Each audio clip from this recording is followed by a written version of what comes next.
Hello everyone, welcome to Roma Theory.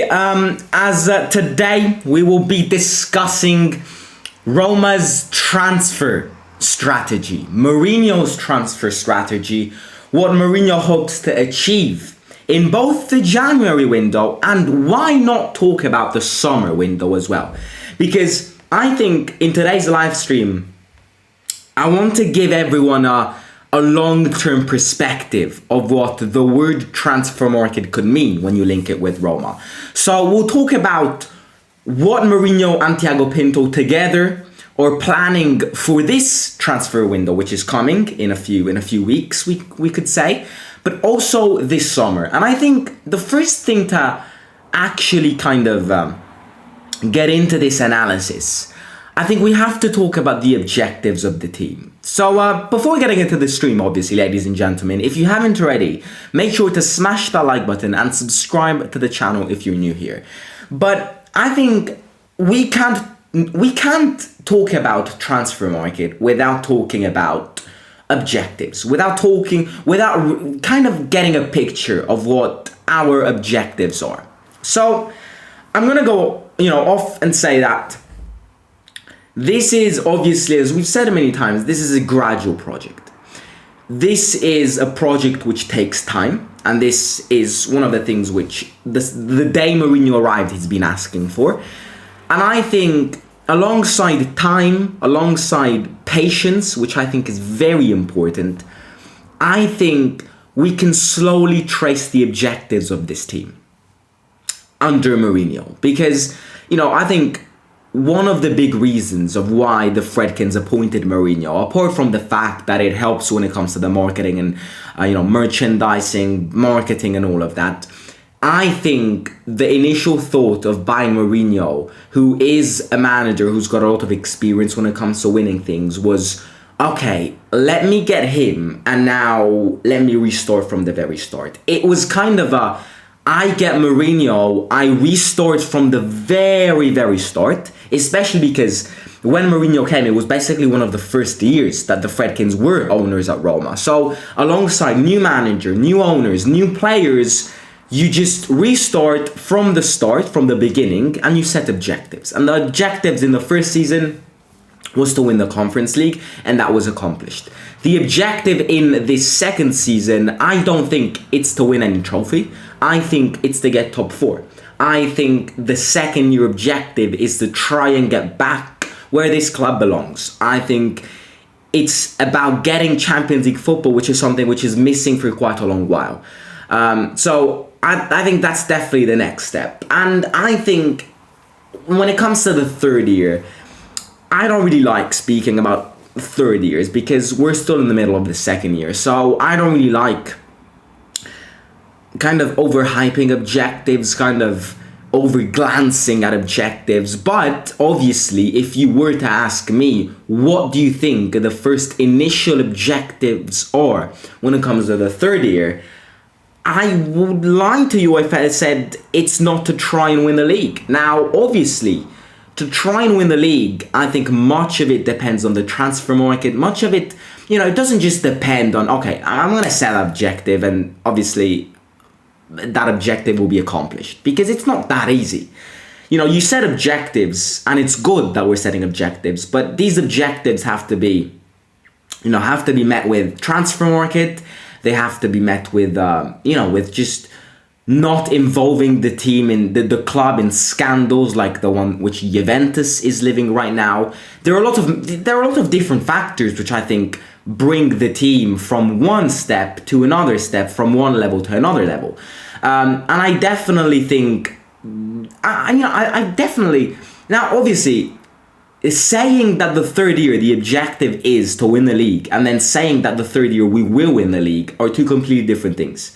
I'm not saying that throughout the next season we'll win the league 100%, because you see, there's a famous quote which says you can't reach your final objectives without going through a lot in the middle, in the short term of the journey. So before reaching to the final objective, which is the one to try and bring the team back in winning the league and all of that, there are a lot of things There's the fact that you have to bring the team back in Champions League. And again, I think this is the reason why we bought Jose on the bench. I think that was the reason of just let's restart. I know that the past years before Jose came have been hard because no trophies were won, no league titles. Roma lacked Champions League football since the last years. My plan now is, I've got new owners. I've got a new manager. What do? Let's just restart everything. Let's sell. Let's kind of restore the team as well. Because selling Edin Dzeko was a massive kind of... It was big for Roma. You know, Dzeko was the striker which brought this team in Champions League many times. So even with the action of getting Dzeko away from your team and buying a new striker, you're telling everyone that you want to restart from the start, and that's exactly where we're going. And you see, you look at the project that Mourinho's doing, that the Fredkins are doing alongside Mourinho, Thiago Pinto, and all of that. This project is going really well because if you say to Mourinho and the Fredkins, the second Mourinho signed that contract, we're restarting from the start. This team is missing Champions League, is missing trophies. What do we do in the first season? The first season objective, let's get a trophy back in the cabinet. And that's exactly what we did. So this project is going really well. This project is exponentially growing. But obviously, to go from one objective to another objective, we'll go through a lot of bad moments, a lot of good moments together. And that's kind of the way that every football team evolves. But again, today, I don't want to speak about objectives because I think objectives, what does the word objectives mean? Yes, it's setting targets. It's setting demands in that. But you see, it's a sport where the objectives have to be conquered on the pitch. It's too easy for us to go, that season, that season, that season, that, and I'm done. So objectives, yes, it's good to think about objectives. And, I think when you look at the transfer plan, you definitely have to look at the objectives and the ambitions which the club has. But this live stream, I want to focus on the general transfer strategy because obviously we're approaching the January transfer window. So the questions to kind of crack are, who are we going to buy? And who does Mourinho want? And I'm going to start off by answering the second question, which is who does Mourinho want? Now, I'm reading. I'm not Mourinho. I'm someone who comments on Mourinho, but I'm not Jose Mourinho. I don't know what Mourinho wants. But I'm reading many sources. And, part of this activity which I do, which is, update you guys when it comes to Roma news, transfer news, financial news, and all of that, it's reading a lot. A lot of behind the scenes is reading a lot of articles, reading a lot of sources. And I'm starting to understand that the big objective in the January window, according to Mourinho, so the player, the position which Mourinho wants to cover the most in this January window is a creative midfielder alongside a defender. I think if we ask Jose right now, imagine we bring Jose on right now on the live stream and we ask him, who do you want in this January window? Mourinho will go, I want a centre back, I want a creative midfielder. And I'm satisfied with that. You give me that in January, and if I don't get top 4 at the end of the season, I'll take responsibilities. That's effectively what Jose's saying. Because in this window, he's asking for 2 positions. It's the creative midfielder, because he's understood how vital Dybala is to this team. So effectively, it's let's build a team around Dybala. And the second one is a centre-back. So we have names, we have rumors, you read a lot. There are, some of them are fake news, some of them are real news and all of that. But obviously, with the fact that the World Cup is on right now doesn't help. We don't have rumors every single day. The transfer market still has to open. We've got the World Cup, which is entertaining everyone. No one wants to read about transfer news right now. Everyone's focused on the World Cup. So we don't have big rumors and updates to talk about. But I think in this January window, we have to get what Mourinho wants. So on the basis of everything, I think we will have to buy a centre-back and we will have to buy a creative midfielder. Then, who else we buy after these two? It's all about improving that giving rotations, improving that squad depth, and just having as many players as possible. So at the end of the day, if you ask me, how many positions do you expect Roma cover in this January window? I'm actually going to say I would not be surprised if, other than Solbakken, we buy 3 other players. And right now, if I were to name players, it would be Solbakken, obviously we bought him, Ndika in defence,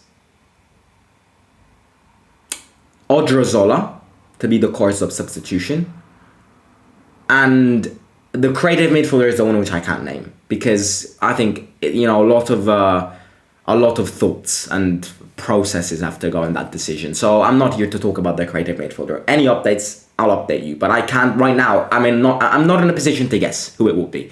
The others, I have a guess. It's Ndika and Odriozola. So I expect Solbakken plus 3 players in this January window.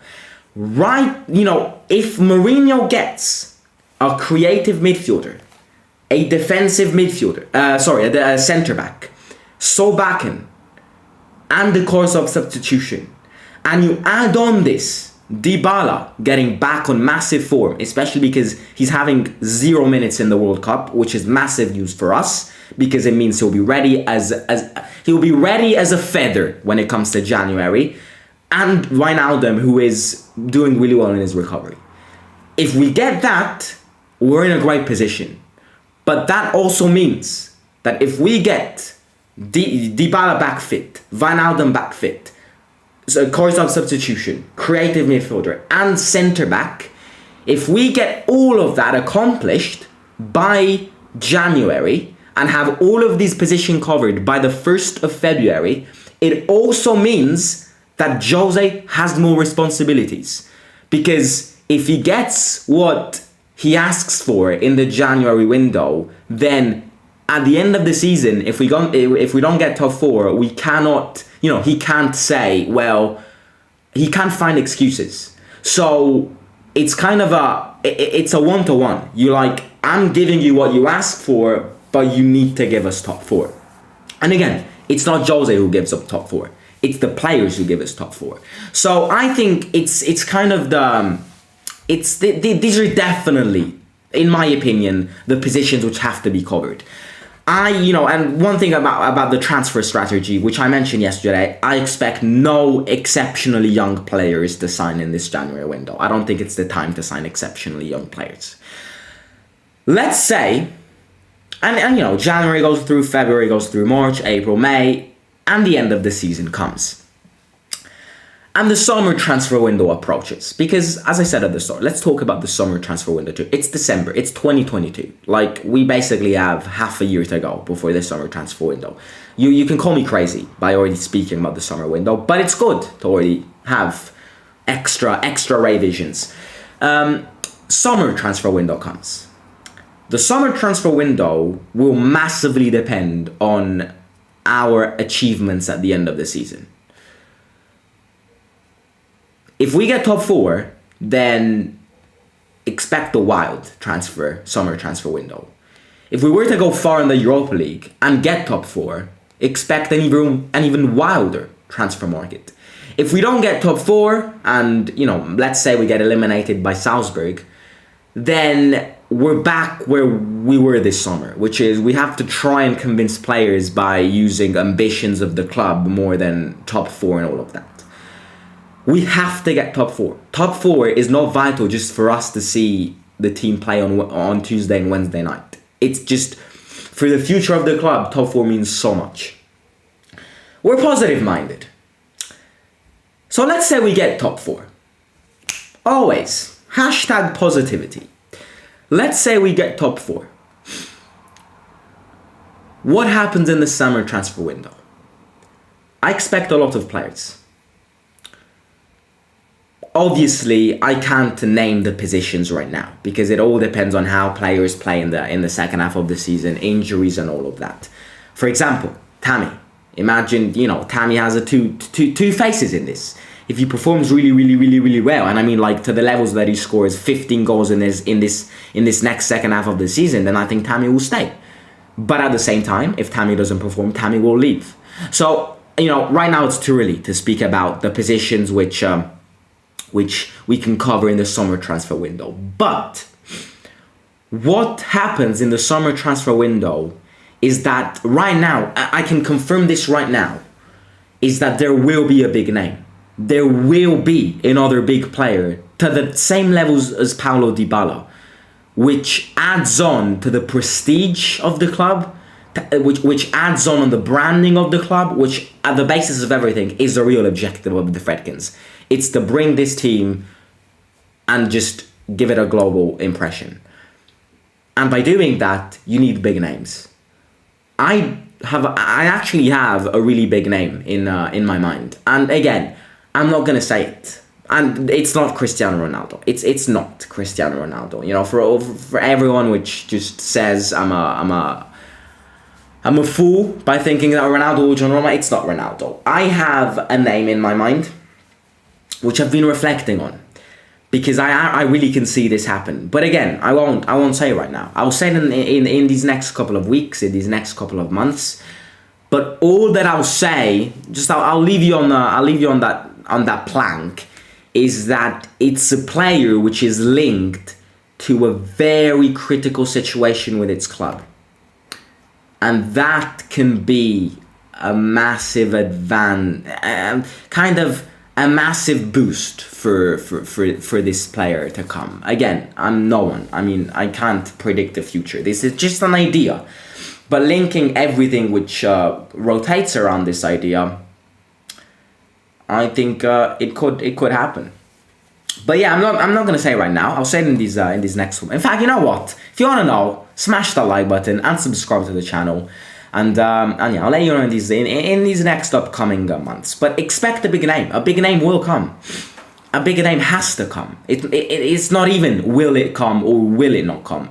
According to the theory of the Fredkins, another big name has to come.